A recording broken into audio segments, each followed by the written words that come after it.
திருப்பத்தூர் மாவட்டம் தலுக்கன் வட்டம் பகுதியில் உள்ள தரைப்பாலத்தில் நீர் ஆர்ப்பரித்து ஓடுவதால் குறுக்கே கட்டி வைத்துள்ள கயிற்றை பிடித்துக் கொண்டு பாலத்தை ஆபத்தான முறையில் கிராம மக்கள் கடக்கின்றனர். இதுகுறித்தான கூடுதல் விவரங்களோடு இணைகிறார் நமது செய்தியாளர் நித்யானந்தன். வணக்கம் நித்யானந்தன், விவரம். ஜெயஸ்ரீ, கண்டிப்பாக திருப்பத்தூர் மாவட்டம் குருசலாப்பட்டு பகுதியைச் சேர்ந்த தலுக்கன் வட்டம் பகுதியில் தரைப்பாலம் இருக்குது. அந்த தரைப்பாலத்தில் திருப்பத்தூர் மாவட்டத்தில் பெய்த தொடர் கனமழையின் காரணமாக ஆண்டியப்பனூர் அணை நிரம்பி வழிந்ததால உபரி நீர்கள் இந்த தரைப்பாலத்தின் வழியாக செல்கிறது.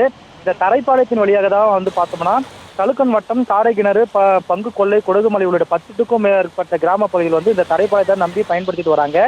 இந்த நிலையில அந்த உபரி நீர் ஆர்ப்பரித்து செல்வதால் அந்த தரைப்பாலம் மூழ்கி பொதுமக்கள் பயணிக்க முடியாத சூழ்நிலை ஏற்பட்டுள்ளது.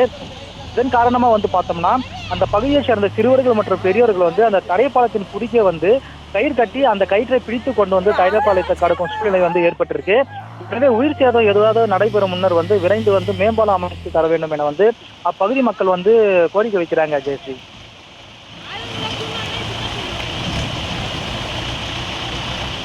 விவரங்களுக்கு நன்றி நித்யானந்தன்.